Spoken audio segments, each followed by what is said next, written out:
Hi, everyone. I'm Phil Pothen, the Ontario Environment Program Manager at Environmental Defense Canada. Thank you for taking time out of this gorgeous spring evening to learn how to stop the big sprawl in your city or regional council.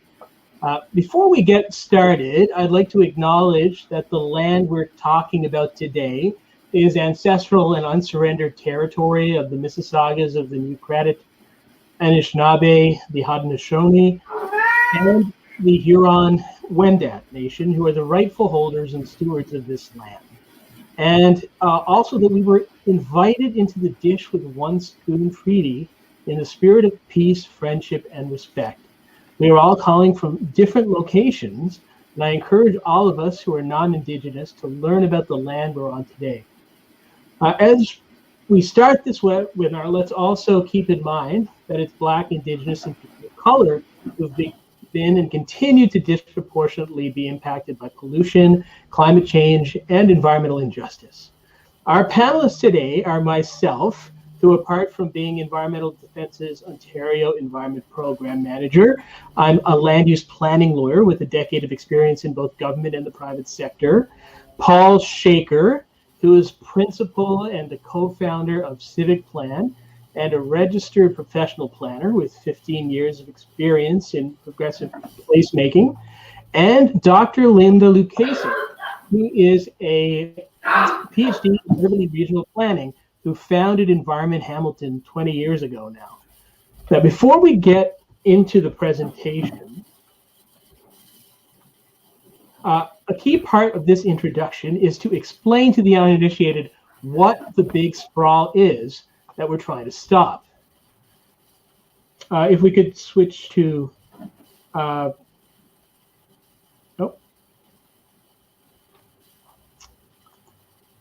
if we could share my slide set. Before we get into the presentation, let's figure out what the big sprawl is that we're all talking about here today. It is a set of low-profile provincial policy changes that the government has crafted to railroad municipalities into swallowing up huge swaths of the remaining natural heritage and prime agricultural land outside of the green belt in the GTA and Hamilton. They're trying to make it look like this is coming from the municipal level. The big sprawl is actually the end game or the culmination of many of the other ruinous planning moves this government has been making. The 413, for example, is intended to improve the marketability of land released through the big sprawl and potentially in the greenbelt as well. And sprawl MZOs and the supercharging of MZOs to sweep aside conservation authorities and the provincial policy statements, they're being used to create beachheads for sprawling boundary expansions.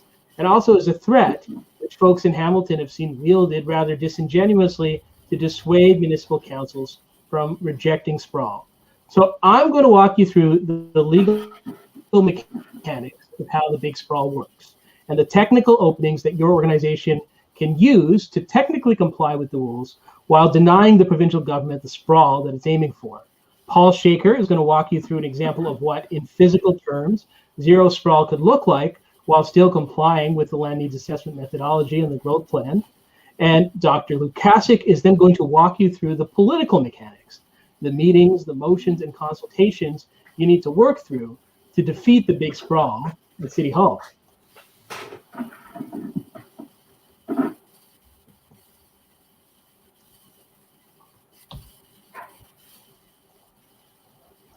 So how is Ontario accomplishing and pushing this big sprawl?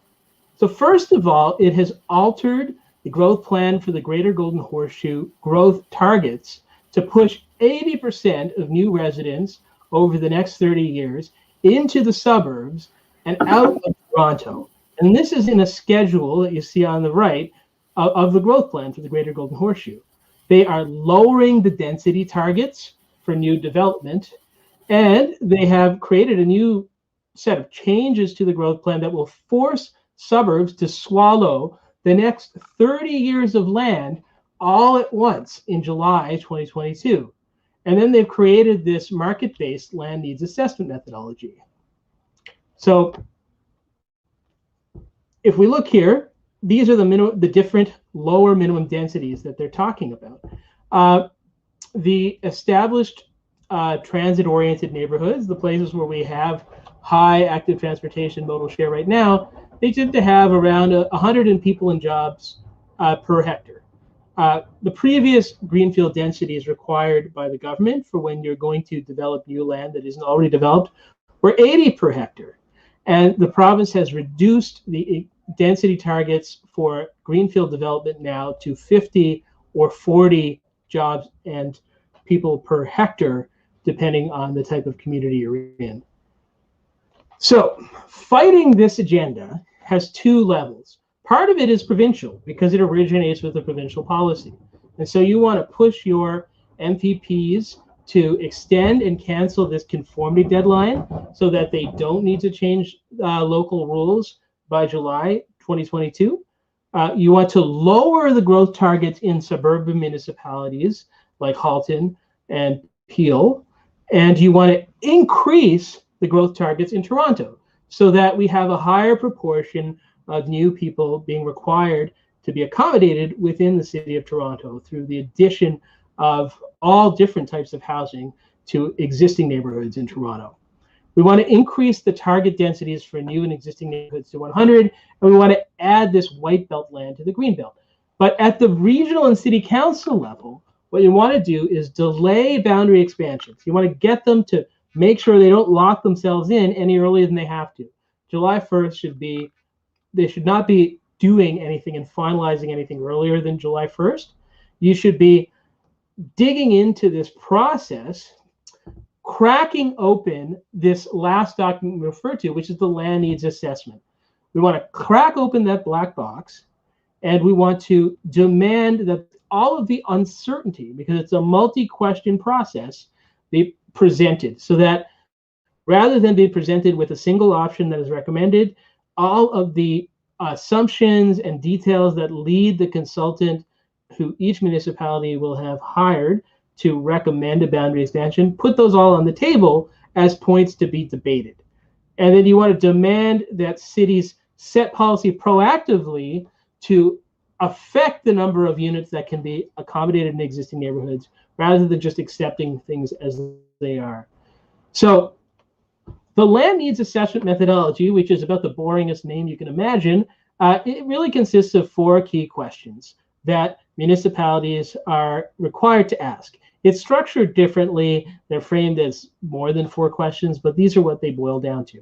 First of all, municipality is required to find out how many households that region or city is projected to be divided into by 2051. The number of people is already set down by the province in that table that we described, but we don't know how many households they're going to be divided into, and the land needs assessment methodology doesn't really tell us.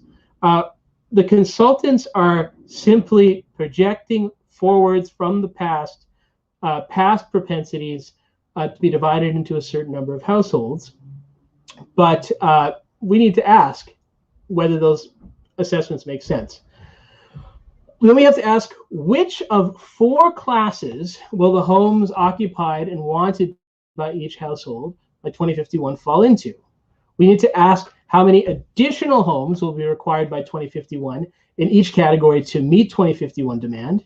And we need to ask how many additional homes falling into each category can be accommodated with the existing built up area of the neighborhood of the communities that exist in your municipality, or in areas that were already designated for greenfield growth under the previous boundary expansion. So I'm going to drill into the most fruitful avenues where you can challenge a consultant's report that is recommending boundary expansion. So the first point that is open to challenge is how many households there are likely to be in their municipality by 2051. Generally speaking, in my observation, consultants in all the GTHA municipalities are exaggerating the number of households that are likely to be. The age distribution of people, because the way you calculate the number of households is to figure out what ages people are likely to be at a certain point in time, and then how likely people of a certain age are to form a separate household. That age distribution is actually a range of possible distributions because of immigration trends and policies. Then the propensity to occupy separate households is actually likely to decline. So people are likely to form fewer households than expected. And that's partly because the demographics of the GTHA are changing and have already changed. Many people in the GTHA, for example, are South Asian like me, and it's quite common for adult children, for example, to stay at home and raise their kids in their parents' home for cultural reasons. And we've heard recently about a lot of very prominent people in the GTHA who are doing that. And then, of course, we have seniors moving in when they're older, again, in different ethnic communities in particular, to help adult children. And we see this already being represented, if you look at the bar chart, in the different number of housing units per person required for different municipalities. So you see that Brampton, which has a demographic makeup which is more like what the demographic makeup of the entire GTHA is going to be by 2051, Brampton has a much or substantially lower number of housing units required per person, or to put it the other way, there are more people living in each home because of these joint households, as compared with Caledon, which is also in Peel, or in Durham. The next place to challenge your consultant's report or your planning report recommending a boundary expansion is on how many homes of each type are likely to be required.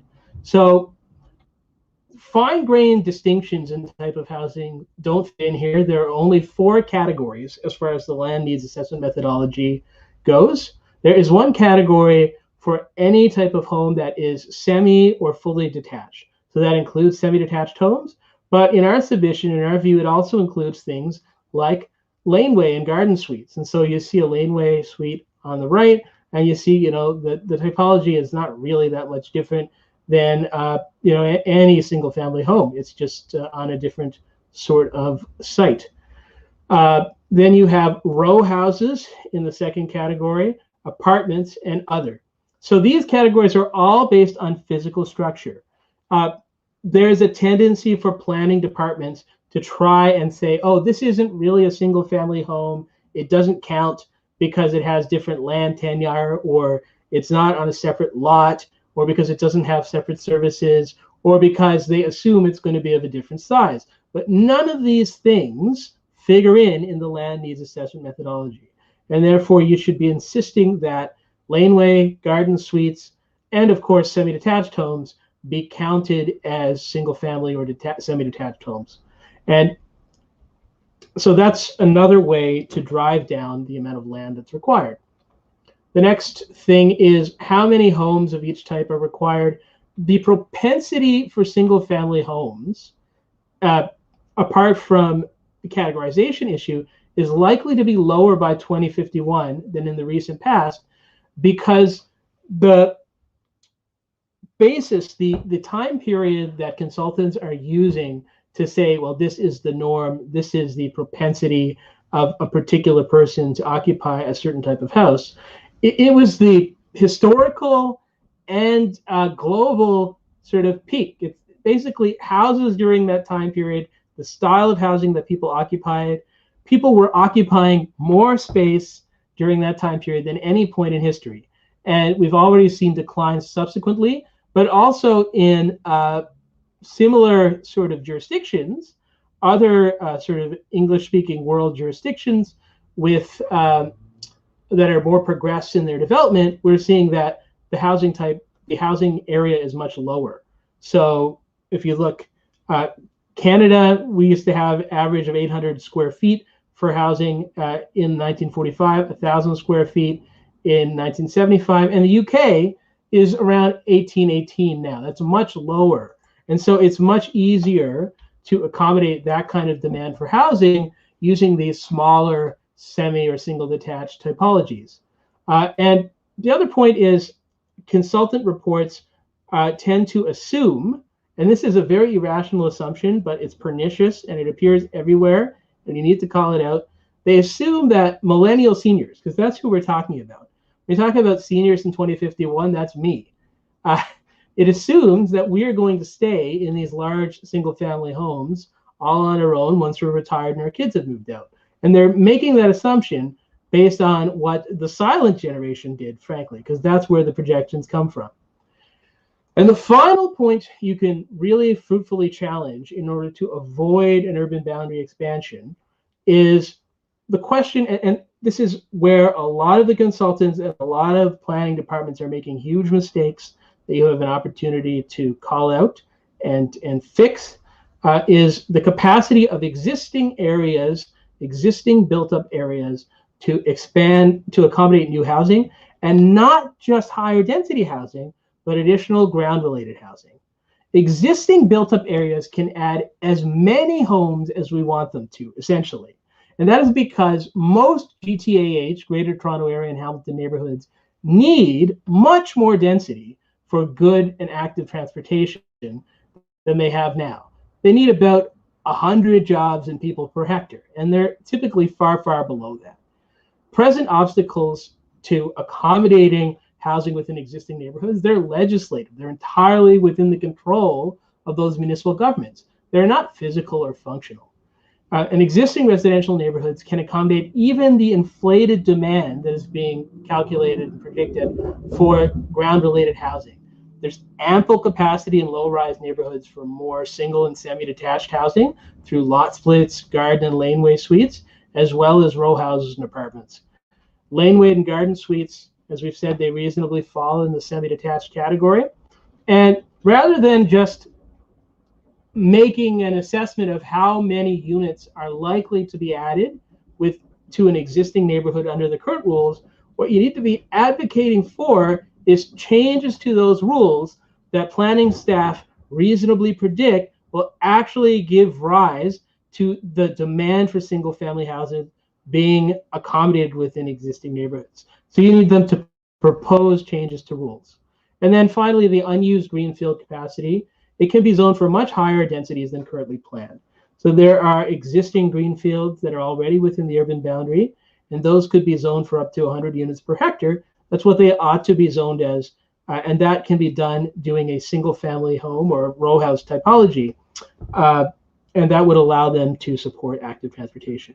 So I'm going to let things move on to Paul Shaker, who will flesh out this business of what these kind of changes would look like a little further. All right, great. Thanks, Phil. Actually, my presentation will feed very nicely into what you mentioned, because it sort of brings it right down to, well, particularly a couple caveats. My points are to do with the Hamilton environment, because that's what I'm familiar with. And just want to make sure, can you get my presentation up there? I don't know if it's visible. There we go. So yes, so my context that I'll be talking about is Hamilton, because I'm familiar with that, but a number of the policy prescriptions are applicable to all other regions around us to one degree or another. And then the second caveat is the numbers I talk about should be viewed as estimates to sort of illustrate my points, as opposed to being set in stone. And that's really because anybody who's looked at these growth planning documents for different municipalities knows that it's a bit like peeling back an onion. There's copious amount of reports and appendices and spreadsheets. And sometimes it's difficult to source the numbers or even find the same number across different documents. So again, when I'm quoting numbers to illustrate points, it's more to just to be an estimate. But with those caveats aside, let's dive in here. So background and context. So for Hamilton, the province is expecting the city to grow by 236,000 people by 2051. And that translates into 110,320 housing units. In terms of the best sort of growth scenario put forward by the city so far, it proposes 60% of that growth can be accomplished or accommodated within the existing built up area. And then the remaining 40% will have to be accommodated through a combination of existing greenfield areas and an urban sprawl expansion. What I'm going to talk about is that there are other options that used in combination could accommodate this growth within the existing urban boundary. And just to illustrate what these boundaries are, this graphic on the right is actually from the city of Hamilton, and it's a great simple way to show the different areas that we're going to be talking about. So the red line is your built boundary. That's where your streets and houses currently are built up to in a city. But that's different than the black line, which is your urban boundary, where you're legally, or where the legislative end of the city for development occurs or is set right now. That gap between the two is designated greenfield area that Phil was talking about. So that's area that's within your current urban boundary, but is undeveloped, and that can accommodate some growth. The third area then is those blue dotted lines. Those are potential new greenfield areas that would be outside the boundary that would require a boundary expansion, creating urban sprawl. So these are the different areas. Just want to show this graphic to illustrate the different areas where growth can be accommodated as we're talking about these things. What are the 5 ways to smarter growth I'm going to talk about? And I'll sequentially go through these, but just off the top, there are modern housing density, the missing middle, secondary dwelling units, downsizing, and corridor infill. And just that map on the right is actually a Hamilton-specific example of that graphic I showed on the previous map. And the only thing really to point out here, and why I wanted to include it, is the green areas show greenfield areas that are already within our current urban boundary that can accommodate growth. Not every part of that green area can accommodate residential growth, specifically around our airport. But I want to put this up to show that there's actually not an insignificant amount of area available to accommodate growth without expanding the boundary. But let's move on to the 5 here. So modern housing density. Again, that sort of drills down to some stuff that Phil was talking about. Basically, the amount of land used for houses has changed over the last 50 years, and we should plan for more modern housing design that takes up less space. This is measured as dwelling units per hectare. Maybe people have seen this. It's a UPH. So this is the size of the dwelling relative to the size of its property.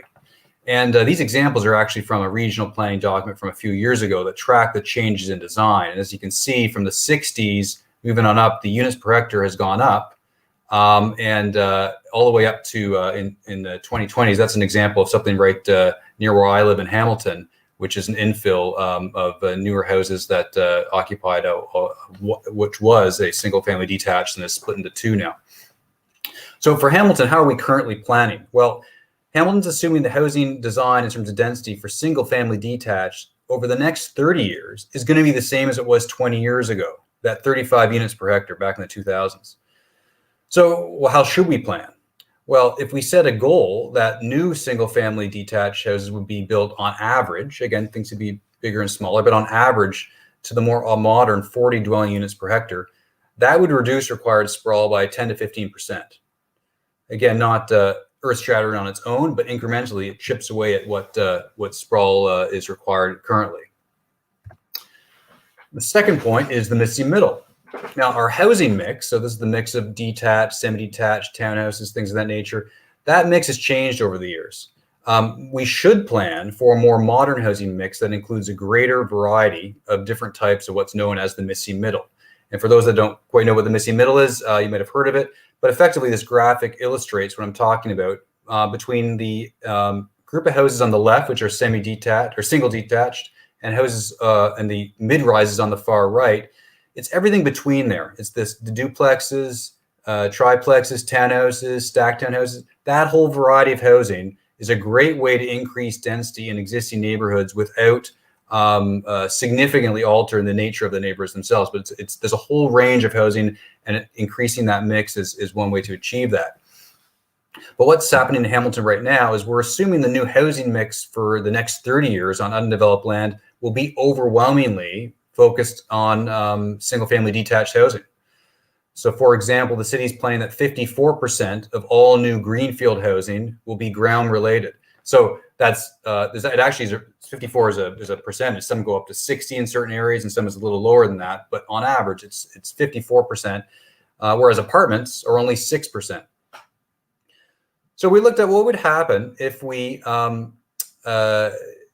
changed that target to bring it down to 50%. So 50% of all new greenfield housing units on the sprawl land would be singles or semi, and 10% would be apartments. Well, setting that goal would reduce required sprawl by about 20%. So yes, these things add up. So, and I want to emphasize, even at the 50%, it's still the ground related, the semis and singles are still by far the single largest category of housing in that area. So you're not shifting massively there. Number 3, secondary dwelling units. And this definition I'm about to read actually is from the city of Hamilton that just passed a suite of policy instruments to facilitate more of these dwelling units. So applying this as a method to accommodate growth isn't, well, it's not only out of the realm of possibility, it's actually in the policy toolbox of the city of Hamilton right now. So what are secondary dwelling units? Well, they are an accessory unit to a principal dwelling located on the same lot. An accessory means that the secondary unit is smaller in size than the main dwelling, and the SDU may be either a newly constructed detached unit, a conversion of an existing accessory building, can be within the existing home, such as a basement conversion, or it could be within an addition. So how are we currently planning in Hamilton? Hamilton is currently assuming secondary dwelling units will play a small role in providing housing units over the next 30 years, accounting for less than 5% of all new dwellings. So again, given all these new policy instruments that have just been passed, what if we decide to make these SDUs a bit more important to the growth plan, representing, say, 10% of all dwelling units? That would translate into 10,000 new units. So again, things add up and how they can accommodate growth. And by the way, these pictures, this is one, just these are a mixture of more garden flats as well as laneway housing. So number 4, plan for some downsizing. Now and again, this is some stuff that Phil alluded to, but it bears repeating because it's a significant option for exploring how to accommodate growth. Basically, the premise is as people age, their housing needs change. Some will want to stay and age in place, while others will want to downsize to a smaller house, apartment, or condo. When people decide to move and sell their homes, those homes become available for families to move in. And that's an important way we're going to accommodate population growth. So this obviously makes sense, but diving into the planning literature that we looked at in Hamilton, it appears the city takes the view that all seniors are going to age in place, and thus it's unclear that they consider any homes becoming available for downsizing over the next 30 years. And this is combing through the documents, as well as there was some actual questions put to planners at some public meetings where they confirmed that the aging in place was the policy. Well, I mean, just from anybody's intuitive experience, I mean, I can even tell just my own street, there's been, changeover in the last 3 years of houses going to downsize and new families moving in has been significant. But what if we assume, say, a modest percentage, 20% of the single family detached homes become available due to downsizing over 30 years? What would that mean? That's almost 25,000 dwelling units becoming available to accommodate growth. People might say, well, what does 20% mean? Think of it, of 10 houses, 2 of them change over the span of 30 years. Again, that is not unrealistic, and I just mentioned my own experiences. There is a lot of changeover, new families move in far greater than that rate. So we really need to delve in to look at this because it is a significant way that can accommodate growth. Number 5, corridor infill. Now, this is not exclusive to Hamilton, but certainly Hamilton has many, many underdeveloped parking lots all over the city, and especially along our major streets and corridors. And these lots can be transformed to accommodate a variety of housing types and mixed-use development over the next 30 years. And these pictures, anybody familiar with Hamilton will recognize this on the left. This is on Hamilton Mountain at a prominent intersection of Upper James and Mohawk. This is a perfect illustration of the point. This intersection has single-story, big box style retail. One side's a No Frills, the other side's a Canadian Tire with vast parking lots in front.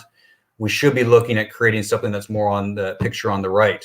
Again, we're not talking 40-story towers. These are 5-story structures that could be mixed use with commercial on the ground floor, residential above, and then there's space even behind it to have a gradual decrease even down to ground-related residential mixing into the adjacent neighborhoods. So how are we currently planning? Because Hamilton does recognize the corridors. They are assuming redevelopment will start on a few major corridors, mainly along our downtown and waterfront. But they kind of put off, a substantial corridor growth to later on in the growth horizon, which doesn't really make sense. But we know for a fact now there's development applications along some of these corridors coming in to do more increase in intensification as is. So what if we plan to redevelop more corridors across the city from the start? We could accommodate significant amount of anticipated growth. And the added benefit here is it's not just about residential. You're really transforming these neighborhoods into more vibrant, sustainable communities, more walkable or transit friendly. You're getting into the 15-minute city. And you couldn't even put a calculation to this policy plank because there's so many things to explore here about what can be looked at from a feasibility perspective and the opportunity to really seize upon many, many underdeveloped parking lots. So that's the fifth thing, but how does this all come together? So again, putting how potential options, we could explore potential options to accommodate growth. And just looking at this, looking at the left side, number one is what the city currently is talking about. They call it their ambitious option. It's requiring 670 hectares of sprawl to accommodate growth. And that's based on a 60% intensification rate within the current built boundary, this 54% single family detached housing on greenfield land, this older housing density of 35 units per hectare, the 5% secondary dwelling unit target, assuming 0% downsizing from what we could tell, and what we call limited corridor infill. So using these policy instruments, how can you start to change what the required land is? Well, the middle one is what we call reduced sprawl option. You still need 400 hectares, but it would be achieved by moving to 70% intensification, a 50% single family detached on new greenfield land, move to a more modern housing density of the 40 units per hectare, 10% secondary dwelling units, 10% downsizing, like not even what I mentioned before, just even less than that, and a more expanded corridor infill regime that would really look across the city at all those opportunities. But then obviously you can go the next step and get to the smart growth option, which is 0 net hectares needed. That you need to start at 80% intensification within the current built boundary. But then you have many of the same instruments, which is from option 2, the 50% single family detached on greenfield land, the modern housing density of 40 units per hectare, 10% secondary dwelling units, the 20% downsizing figure, and again, more expanded corridor infill. So again, these instruments can be applied to both absorb more growth within the current boundary, that moving that percentage from 60 to 70, 80, while also reducing the amount of land needed in the greenfield area. So if you're looking at what to really how to get more information on the table in your area, what I would say the big things you got to do is you got to ask questions, you got to build options, and develop a local solution. And so some of the key questions I would say is, is there existing greenfield land within your current urban boundary to accommodate growth? What assumptions are being made about this housing design, the units per hectare figure? What is the housing mix being considered? That whole issue of the missing middle. How much of a role do secondary dwelling units play? Do you have a policy toolbox to accommodate that as well? What assumptions are being made about downsizing versus aging in place? What are the projections for corridor infill potential? I think all our regions have these corridor plans that was put in place under places to grow. What are the plans to make use of that? And what are the local politics leading to a local solution? And I mention this because we'd be remiss if we don't acknowledge this is a political process. There's a vote that will happen. So you have to look at where your local politics are, that even if there is a commitment to accommodate growth within the urban boundary, how you achieve that can be depending on the local politics and where local support is. Maybe there's more emphasis on the missing middle spread throughout a city. Maybe it's more of a corridor focused plan on transit. The secondary dwelling unit might be more popular. Like here in Hamilton, we have an extensive alleyway network that accommodates that quite well. So the solution will be a mixture of these things, but there might be a little more emphasis on one or the other depending on what your local debate will be, which is fine. That's a local flavor and how your local solution wants to be about how to accommodate that growth. And then finally, I think it's the most important thing is it's not just one thing or another. You should lay out these options. There certainly should be more than one or two. Lay out the options that are in front of the city to do a cost benefit comparison on a triple bottom line. This should be a rational decision where you're looking at both the environmental, social, and economic impact of all these growth decisions to look at what is in the best interest of your community. Have it open and transparent and have that debate. So I believe, I'm going to end there and I'll pass it back to Phil. Yeah, just a brief interjection before we move on to Dr. Lukasik. if you have questions, as I'm sure you do, the way to put them before us is to enter them as comments in the comment box on the right-hand side of your screen. When you do that, our moderator will sort of queue those questions up for us. And then I can put them to the other panelists or answer them myself. Or you can email them to us at the email address that is provided at the end of the screen. info@yourstoprotect.ca.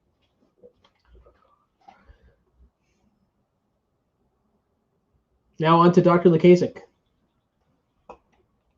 Great, thanks very much, Phil. Hi, everyone. So as you've heard, I'm Linda Lukasik with Environment Hamilton. Just quickly, we have a mandate to provide Hamiltonians with knowledge and skill to enhance and protect the environment around them. And we've really been focused on the challenge of urban growth management in Hamilton for over 15 years now, since even before the province had put in place the Greenbelt Plan and the growth plan for the Greater Golden Horseshoe. Plans that I would add were designed to work together to curb urban sprawl and protect rural areas and prime agricultural land. So tonight I'm going to take you on a bit of a whirlwind tour, an overview of our most recent efforts on fighting urban sprawl and why things are so different right now in both good and bad ways, where our campaign to curb urban sprawl is concerned. So this is a crazy timeline, but I think it sets the tone, just going back to Phil's description of the black box that is land needs assessment. While 2018 ushered in profound changes to regional planning efforts with, I'm going to be honest, the election of the Conservative Ford government, modifications were made to the provincial growth plan policies and associated tools like the land needs assessment methodology, as Phil has already explained. Municipalities were left to rejig their long-range planning efforts. And the city of Hamilton, good or bad, is one of the furthest along in its effort to complete a municipal land needs assessment under the new provincial policy. So we're kind of the guinea pig. That's why partly why you're hearing from us tonight. So we've been watching closely and intervening and advocating wherever we can. Things ramped up in November of 2020, and I've got that circled on this crazy chart, when city planning staff presented Hamilton's General Issues Committee, which is a committee made up of all of council and the mayor, with the draft version of Hamilton's land needs assessment. Staff was seeking approval to begin to consult with the community on the draft. The draft recommended consultation on 2 urban growth management options that I cynically describe as bad sprawl and really bad sprawl. Options that would result in the loss of anywhere from 3,310 to 4,125 acres of mostly prime agricultural land to urban area expansion. I delegated for Environment Hamilton at that November council meeting, and I urged councillors to make staff consider a firm boundary option 2. The climate crisis demands that we do that, but that didn't happen. And I think councillors were feeling overwhelmed by the process, just as many of us have felt. How can you not when you look at the staff process chart and attempt to wrap your head around the land needs assessment process and all that's involved?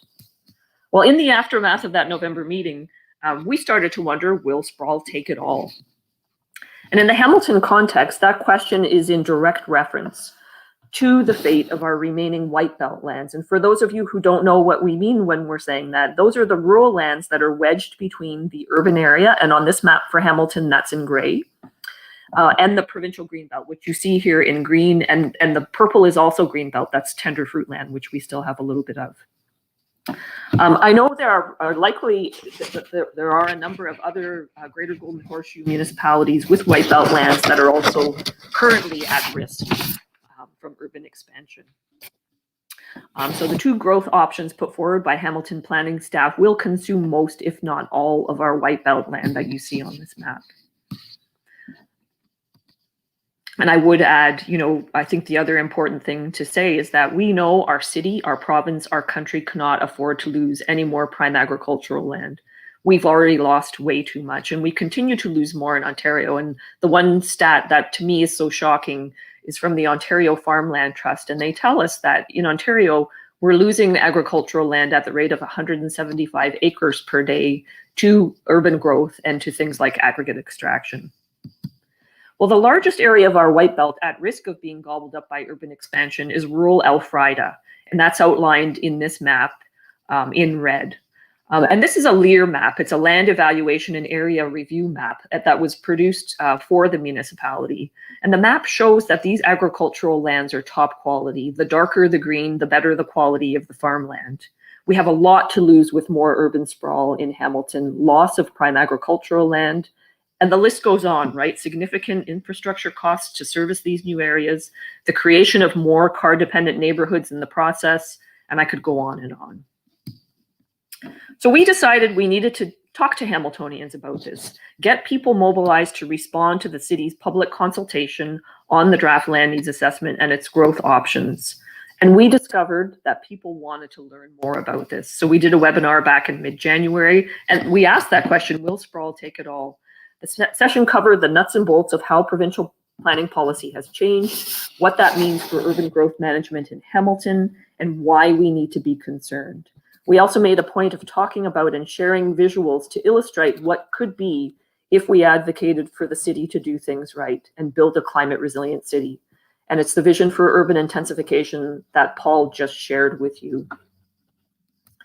And as we went on, we decided to change the campaign message to a more emphatic, don't let sprawl take it all. And we called out for the Hamilton City Council to freeze our urban boundary. And we asked Hamiltonians to sign a petition and to call their councillors. So we started that petition. We held another webinar in mid-February, and we focused on using social media and outreach to our members to engage more people in the issue. And more people started to pay attention. Our aim beginning in early March was to get as many people to delegate at the March 29th General Issues Committee meeting, where we knew council would decide on one of the two staff recommended growth options, the bad sprawl or the really bad sprawl. I just want to share a little bit about some of the things that happened in that intervening period. In mid-March, we were pleasantly surprised with this, an editorial from the Hamilton Spectator, our local paper, and clearly they were on our side in our argument that the city needs more resident feedback and there needs to be more time for us to talk about this critically important decision about how our city would evolve and grow over the next 30 years. So this was good, we're gaining momentum. And as we worked away, we also had more and more people signing on to our petition on our call for the boundary to be frozen. People were, as I say, also being encouraged to call their councillors to urge them to support a firm urban boundary. And I really want to talk about this. I think this is important. We also started to see an emerging local grassroots movement of individuals and other local organizations like Hamilton 350, Action 13, Extinction Rebellion coming together to advocate to stop sprawl in Hamilton. The efforts of this loose coalition gained steam as March 29th got closer. We worked collaboratively with several of the lead individuals who are involved in that emerging Stop Sprawl Hamilton collective. And I'm going to name them, Michelle Tom and Nancy Hurst. These are two amazing local women who have worked tirelessly to engage and mobilize Hamiltonians. So they worked with us at Environment Hamilton to host a webinar to prepare community members to delegate to City Council on March 29th. And this was important because this is not something that a lot of people have done. So we gave people tips and support to do that. And by this point, we know many individuals had also taken the step of contacting their councillor. So we were hearing from councillors who were getting 70, 80, 90 calls from their constituents. And that stands out for a local councillor when they're hearing from that many people on an issue. Environment Hamilton also worked to meet with as many councillors as we possibly could to talk in more detail about why we were concerned about the land needs assessment and the problematic possibility of a boundary expansion. And those sessions were really important as an opportunity to delve into the details and provide a counter perspective to what councillors were being presented with from planning staff and from their land needs assessment consultant. It's also important to note that we found councillor allies in both urban and suburban areas of the city. And often those councillors are at odds on issues, but there was alignment there. We have a number of urban councillors who see the value of urban intensification for downtown revitalization to bring better transit and amenities to urban neighborhoods. And the councillors on the suburban fringe, of course, understand the headaches that come with car-dependent urban sprawl and the urgent need to accommodate urban growth differently. More rural councillors have proven to be allies to especially those in tune with the farming community. And I would note that farmers are on our side. They have come out in opposition to urban expansion. Our City of Hamilton Agricultural and Rural Affairs Committee has passed a formal motion in opposition. In Hamilton, we also have a collaborative that's focused on a just recovery for Hamilton. And you can see it's a huge diversity of groups involved, including us. And we went to this group as well and found allies there who understood how outward growth and the costs associated with it are not in the interest of any of us. So think about that too as you work in your own community, that you can find allies everywhere. I have to share this. Many of you will be very aware of Councillor Jane Fogel, who really got the ball rolling with a motion to wait for in-person meetings to consult on this important stuff, and also to push for the province to give municipalities more time. Councillor Fogel's efforts led to a unanimous motion being passed at Halton Hills and ultimately at Halton Region on this issue. And she really inspired other politicians and community members. So I know in Hamilton, for instance, we had community members sharing Councillor Fogel's motion with city councillors.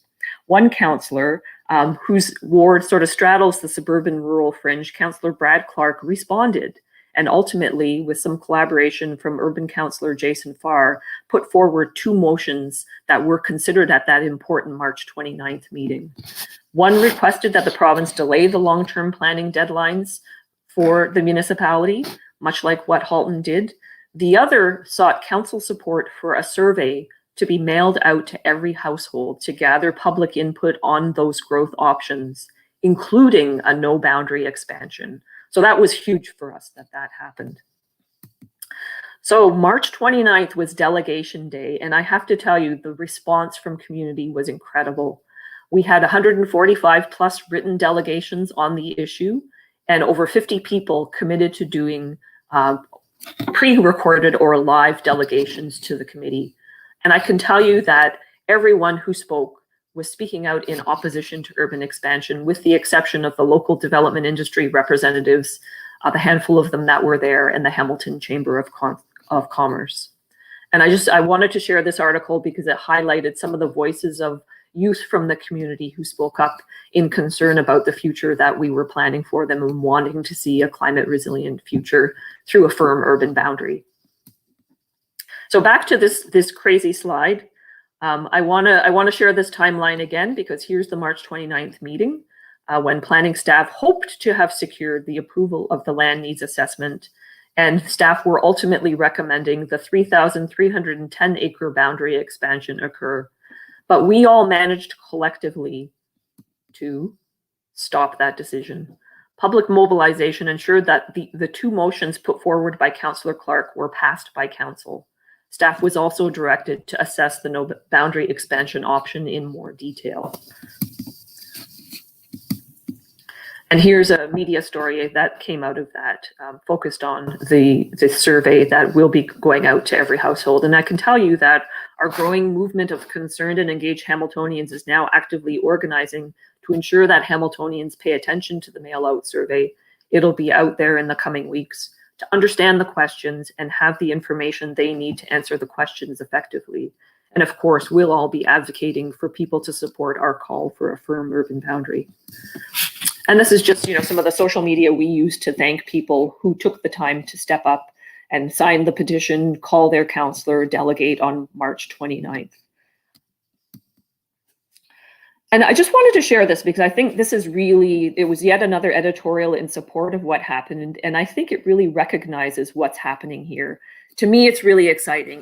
The bad part is we've got a provincial government that's been pushing really problematic planning policy. The fantastic part, I think, is that people are organizing, we're building networks of solidarity, we're standing up and we're pushing back. So I just wanted to read this excerpt from the editorial out loud to you. What is happening in Hamilton is a microcosm of other parts of Ontario. Halton recently pressed pause on expansion. In York Region, citizens pushed back on aggressive growth and bought more time for consultation. In Peel, activists reminded Councillor Carolyn Parrish to consider their concerns. In Niagara, upcoming land use debates promise to be contentious, according to Regional Councillor Diana Hewson, who chairs the Planning Committee. And here in Hamilton, citizen advocates are more vocal than they have been in some time. particularly where more urban sprawl is concerned. So we have reason to be hopeful. And my advice to you would be reach out, find your allies. There are wonderful initiatives. Environmental Defence is supporting the Yours to Protect campaign. We've got an Ontario Greenbelt Alliance that's very active. So many local organizations you can connect with. We need to support each other on social media, share our issues, help to amplify the concerns we're all facing in our own communities. Land needs assessment. It's one good example of a convoluted process, but we can all learn from our lived experiences. And I hope that sharing what we have learned about the process in Hamilton and the success we've experienced so far in pushing back against urban sprawl has been helpful tonight. Thanks very much.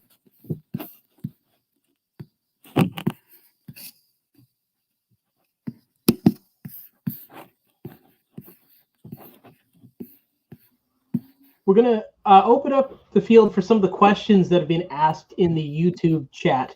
A few of them are sort of practical and associated just with this process, and I'll be able to answer them myself. Some of them I'll pass on to my colleagues here on the panel. First question seems to fall a little bit in my bailiwick. Can the land needs assessment methodology be challenged? Our planners seem to be taking the land needs assessment as gospel that can't be questioned. So my answer to that is twofold. At the municipal level, the land needs assessment methodology can't exactly be challenged. You know, planning staff are obliged, and the municipalities are obliged to at least assert that what they're submitting to the province is conforming with the land needs assessment methodology. But that doesn't mean that they need to deliver what the province was hoping to accomplish through the land needs assessment methodology, which is sprawl. And so part of the purpose of this presentation is identifying opportunities to technically comply without actually expanding the urban boundaries. The second, the big elephant in the room is that, you know, obviously, you know, these issues shown in the graphs here, you know, the actual underlying policy is bad policy. It is bad policy to push 80% of new residents out into the suburbs and not make room for them in the city of Toronto. Because, I mean, you won't have heard this, but, you know, we have very good reason to believe that places where people can walk and do things that they want to do without having to use cars, that's where people want to live. But this policy is exiling them from those places and forcing them out onto the periphery. That's bad policy. It's also bad policy because our existing neighborhoods, they really need that existing density. So we can challenge it. We can challenge the land needs assessment methodology through provincial politics. That means making an election issue in the next election, demanding that these growth targets be changed, demanding that this whole compliance deadline be canceled. And the great thing about it is the next provincial election is before July 1st. And that's why it's so important to delay the decision until July 1st, so that we think that the opposition parties certainly are already at the point where they're not going to require compliance with this. That's the backdrop here. Push things into the future. Maybe you won't have this. Maybe we'll convince the current government to change this policy as well. Any other responses for this question? Yep. The other technical. Oh, sorry. Oh. Well, no, I was just going to say, but the importance of it is just that from my read, it really is important to look at what the a lot of the assumptions. It's such a cascading effect of what they take from core assumptions and then through planning dictate so many strands of what is possible and what is not possible. And I think you really have to follow the story from A to Z to really come up with these new to different options for accommodating growth. And I think just the reason saying you're stuck to what the province has put forward, there's a lot of areas along the way where there is choices, and you need to discuss that and have those on the table because that's the way you get to have more options, not only to contain growth, but again, we need to have a transparent way to measure how the options will benefit the communities. And that's getting that all on the table is the first step to doing that. Linda, I don't know, do you have any comment there, or if not? So one thing that we missed was that not everything that people say is part of the land needs assessment methodology really is. In every report I've seen, they present something like the land needs assessment methodology requires X, Y, and Z. When you drill into it, it's not actually in the land needs assessment methodology. It's in the consultant report, which they have just lumped in with it. And so you really have to cross-examine staff and not accept what they say about what the land needs assessment methodology requires, and open up that debate. But Linda, sorry, you do have an answer. You do have a comment there? No, I certainly agree with that, Phil. I think the more that we look into the details, the more we realize this is a very subjective process, and it is, what you feed into it profoundly impacts on what comes out the other end. And I think people need to be aware of that and need to feel comfortable questioning those inputs. So the next question was, can the presentations be shared with the people watching this tonight? Yes, we're going to be posting it on the Environmental Defense and Yours to Protect website, and this will all be available. We'll share a link with those of you who have registered for this presentation so you can get it later, and we'll post it in a place where you can tweet it. Please do tweet it. Please do post it on Facebook. We want our narrative to be the dominant narrative on this issue. We want it to permeate everywhere. Third question, it would seem like urban planners have design concepts to deal with these issues. Paul, you have them. Why are city halls not proceeding with these in their urban development? And I think Paul and Linda, you both have something to say about that. I mean, why aren't we have the solutions? Why aren't we applying them? Well, I mean, again, this is where I would come back. Well, here, I'll say it this way, because it comes back there. We'd be remiss. It is a political process, but I think this is where it doesn't have to be an all or nothing thing that, it's either you're for or against accommodating growth in different ways. Shifting how we deal with housing for some politicians is out of their comfort zone. And I'm not talking about those that are very pro development and they want that. And then there's others on the other side that are very much more into smart growth. Those in the middle, adopting different forms, like a secondary dwelling units or the missing middle into existing neighborhoods. Even that, I mean, it's shifting the way that we have done our basically residential development. And the point is, I think there's enough certainty about the climate emergency, economic unsustainability of our current growth patterns. There's enough evidence there that we need to shift. I just think that why why it hasn't happened sooner is that you're still shifting politicians out of their comfort zone, because there is some people that will push back on these changes. I'm just putting forward saying it's not simply this dystopian future of a bunch of high rises accommodating everybody. There is a lot of opportunity for very reasonable incremental change that we can make growth contain better. But ultimately, it is politics.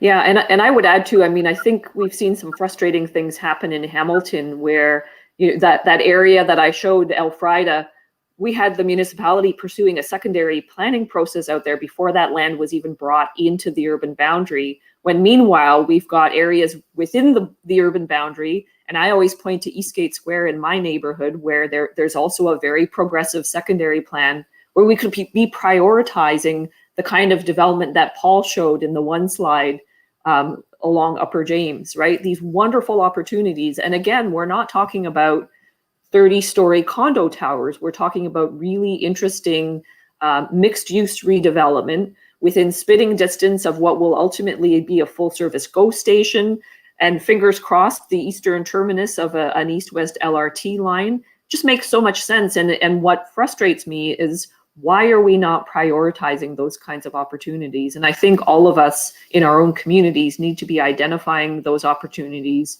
And if we need to jump up and down and yell and scream to make something happen there, we need to be doing it. And I would argue, the climate crisis dictates that we need to be pushing for these other approaches to happen. So, I mean, just one final kind of point there. None of this whole sprawl agenda makes any real sense, except as a way of enriching, some folks who own land in the excerpts. And the reality is, if we don't sprawl outwards, then folks who have speculated on land on the outskirts of municipality, cheap farmland that they bought up, they're never going to get their money out of the project, out of those purchases. So there is this incentive. And they also then have the incentive to really spread misleading messages about what accommodating growth within existing built-up areas looks like. We can do this.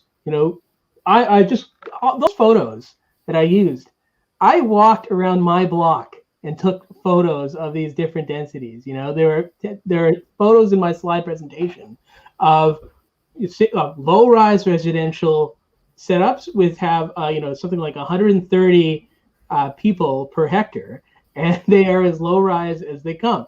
It's entirely compatible with the neighborhoods that we're in. It's just that some people have an interest in scaring people into thinking they're not. The next question was, could we build new towns far away on less desirable land and connect them with rail links? It's a bit different, a bit out of the box here. Does anybody have any comment on that?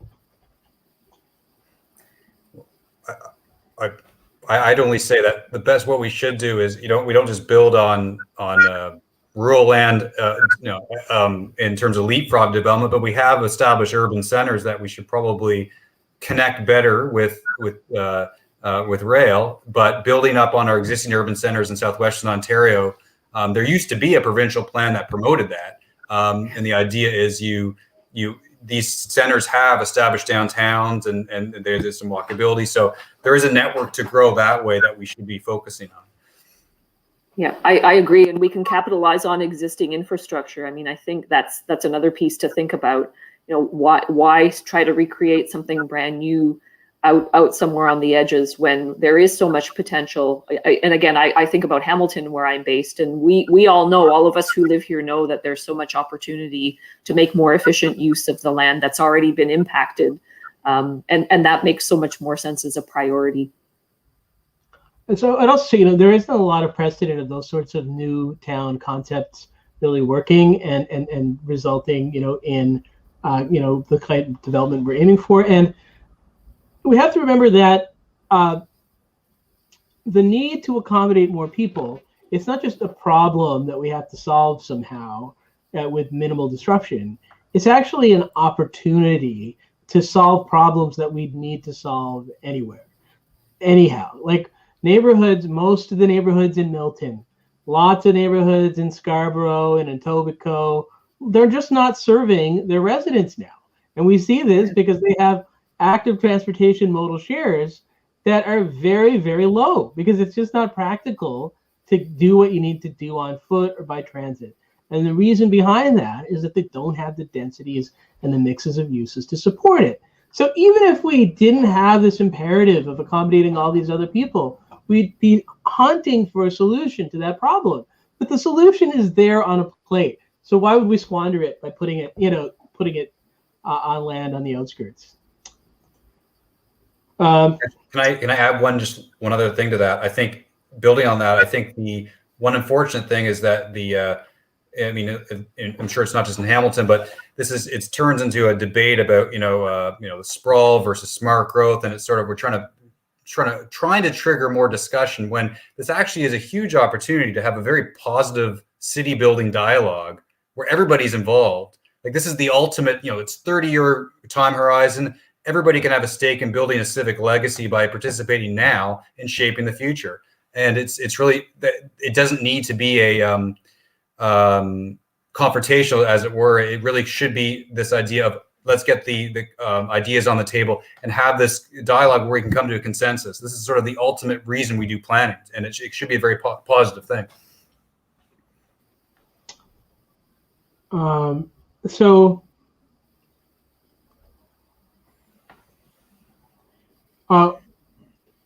There's a question here. The eco-region is already in crisis due to existing urbanization and resource extraction. What is sustainable density from this perspective? That's a good question. I mean, I know I've had people ask me that question around ecological carrying capacity, and is that something that's really been factored into how we've approached growth management within the Greater Golden Horseshoe? And it hasn't necessarily been a centerpiece, but I think the way that we need to look at this within existing communities, just in terms of humans and what kind of, what kinds of numbers we need to be able to support climate resilience.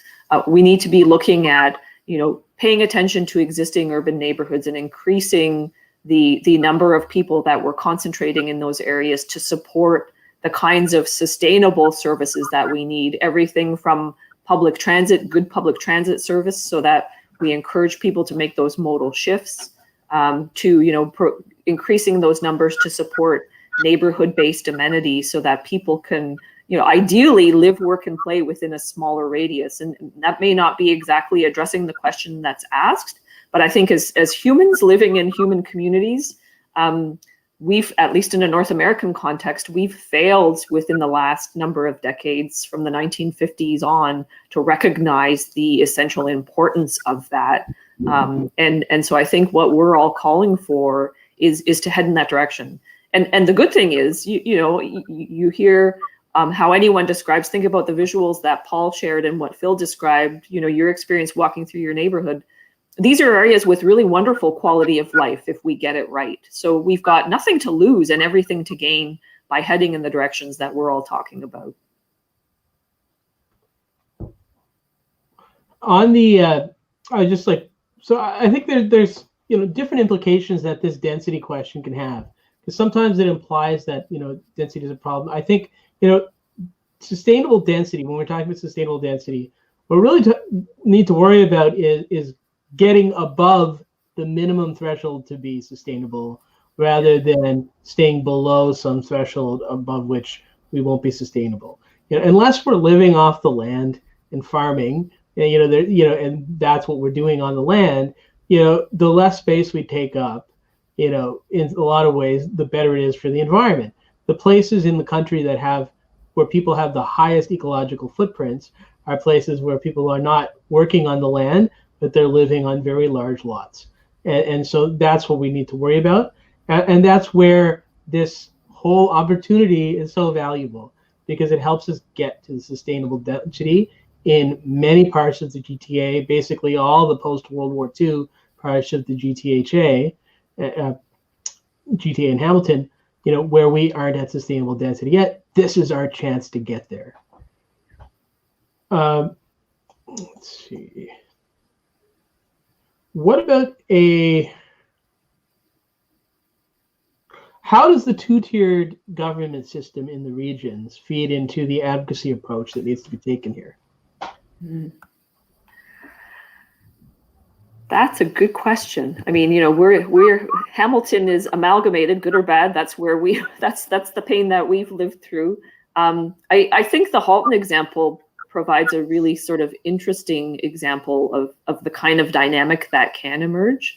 I just think about Councillor Fogel and the town of Halton Hills, and within that group, that recognition that they needed to stand up and push for something different to happen. And that built momentum, and that was an important piece in seeing something happen at the regional level. And then ultimately, I think it's fair to say the efforts there have created a ripple effect beyond to other municipalities. I think that's a really exciting part of what's happened. So I think there's potential with the two-tier for a smaller municipality to show some gumption, if that's the right word, and to push for attention to be paid. We've seen that happen. I imagine there may be a downside in some instances, but certainly what we've seen, at least on this file, is some positive impact. So it's been pointed out to me, we're already 10 minutes over our original scheduled closing time, but folks who are on this call, our panelists, have agreed to stay a little longer so that we can get through more of your questions. So please do keep them coming. But I just wanted to point out, I believe, Linda, you have the details, that there is a planning meeting happening in Milton now. Is there a place you can direct folks who want to participate in that? If you live in Halton region, this discussion that's happening in Milton is important. Is there a way that you can direct people to that meeting? Yeah, so I believe that there was a link that was going to be shared in the comments for people. So hopefully something will appear there. It's a Zoom link that you can use to jump in and be a part of the conversation that's happening there this evening. Okay, and then let's see. How would development charges compare in a scenario of predominantly infill versus predominantly greenfield sprawl type development? Would new missing middle and corridor intensification be as lucrative for municipalities?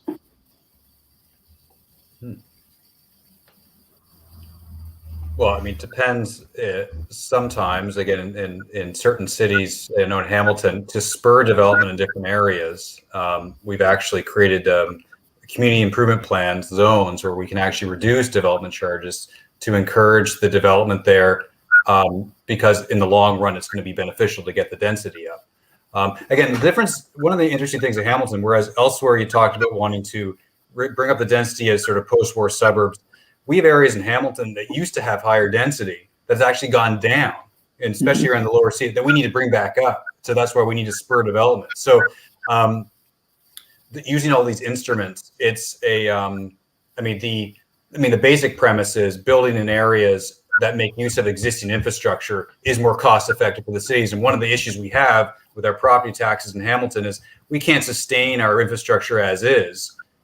Sprawl is going to cost us more than it's going to bring in, and it's going to diminish our ability to catch up on our own infrastructure right now. So at a sort of a macro level, we need to maintain our infrastructure stock, but at a very personal level, the property owner, their neighborhood amenities need to be maintained to a level that isn't so far, and that's because we basically are not growing in an economically sustainable way. So sort of a mixture of ways of answering that question, but it's ultimately we need to make better use of existing infrastructure, and spurring development in those areas that already has it is the best way to do it. Yeah, and I was just going to add, I know in Hamilton, I think we're subsidizing sprawl to the tune of about 20%. So that's all of us existing Hamiltonians having to absorb that cost. And when I think about that question around, infill versus continuing to grow outwards, I think about Dr. Pamela Blay and her book Perverse Cities, which does a really great job of looking at why the way we've approached this for so long is really crazy, because that outward expansion and all the associated infrastructure, and let's talk about the externalized environmental costs, that never ever pays for itself. So we need to rethink even from that point of view. I mean, even if we have to upgrade and expand existing infrastructure to support the intensification, I think it's fair to say we'll be in better shape using that approach than the continuous marching outwards into rural natural areas and prime agricultural land. I mean, the other part is, the whole idea that development charges can be lucrative is kind of, a bit, it's falling for a kind of a trap, because, it may be lucrative in a particular calendar year, but the purpose of these development charges are to cover, new infrastructure or expanded infrastructure. So it's supposed to net out.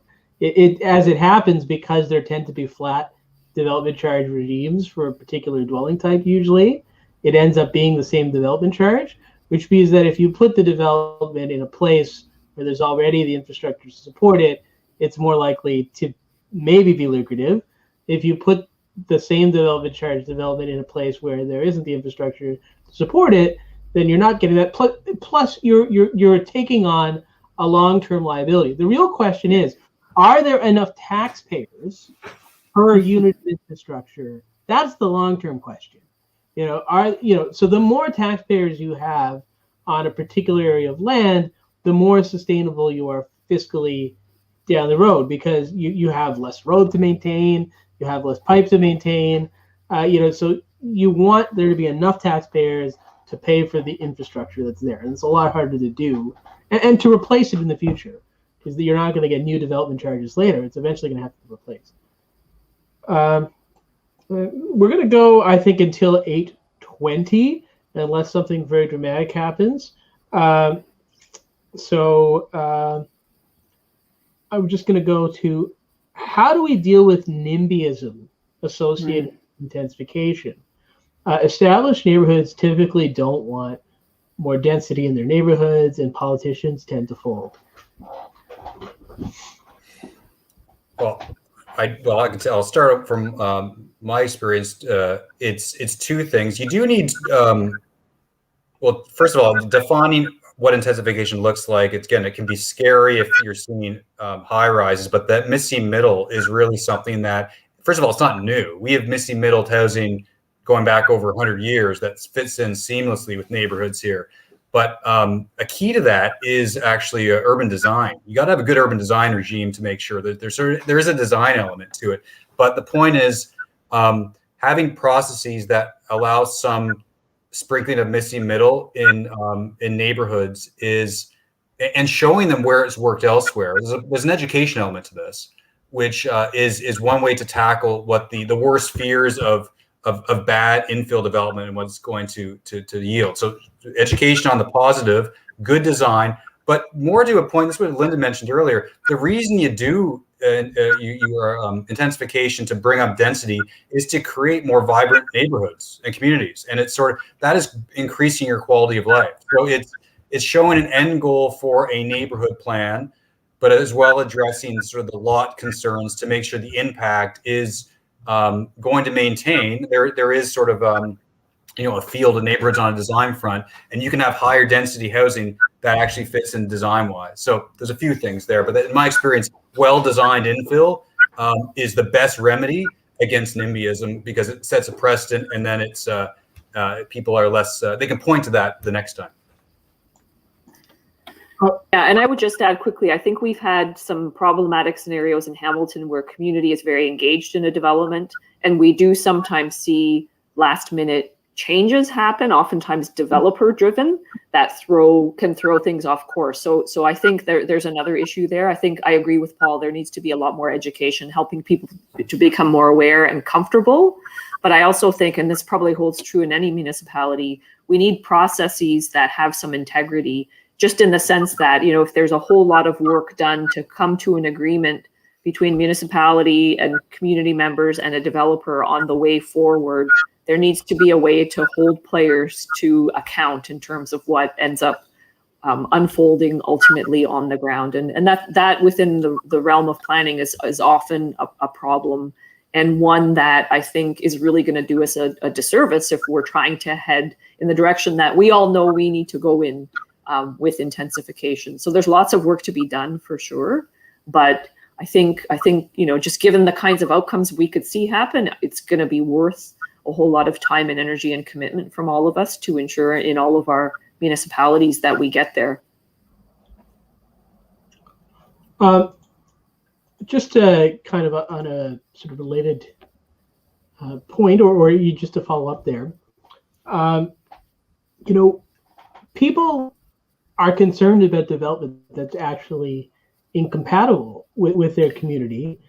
And the difficulty is, incompatible development is happening without actual intensification of the number of units.